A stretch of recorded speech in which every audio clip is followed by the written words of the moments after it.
The Blind Men, and the Elephant. There were once 6 blind men who stood by the roadside every day and begged from the people who passed. They had often heard of elephants, but they had never seen one, for, being blind, how could they? It so happened one morning that an elephant was driven down the road where they stood. When they were told that the great beast was before them, they asked the driver to let him stop so that they might see him. Of course they could not see him with their eyes. But they thought that by touching him they could learn just what kind of animal he was. The first one happened to put his hand on the elephant's side. "Well, well," he said. "Now, I know all about this beast. He is exactly like a wall." The second felt only of the elephant's tusk.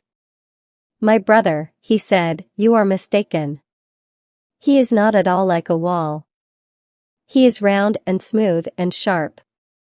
He is more like a spear than anything else." The third happened to take hold of the elephant's trunk. "Both of you are wrong," he said. "Anybody who knows anything can see that this elephant is like a snake." The fourth reached out his arms and grasped one of the elephant's legs. "Oh, how blind you are," he said. "It is very plain to me that he is round and tall like a tree." The fifth was a very tall man, and he chanced to take hold of the elephant's ear. "The blindest man ought to know that this beast is not like any of the things that you name," he said. "He is exactly like a huge fan."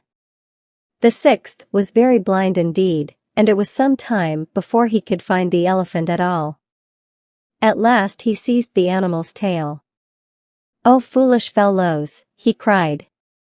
"You surely have lost your senses. This elephant is not like a wall, or a spear, or a snake, or a tree, neither is he like a fan. But any man with a particle of sense can see that he is exactly like a rope." Then the elephant moved on, and the 6 blind men sat by the roadside all day and quarreled about him. Each believed that he knew just how the animal looked, and each called the others hard names because they did not agree with him. People who have eyes sometimes act as foolishly.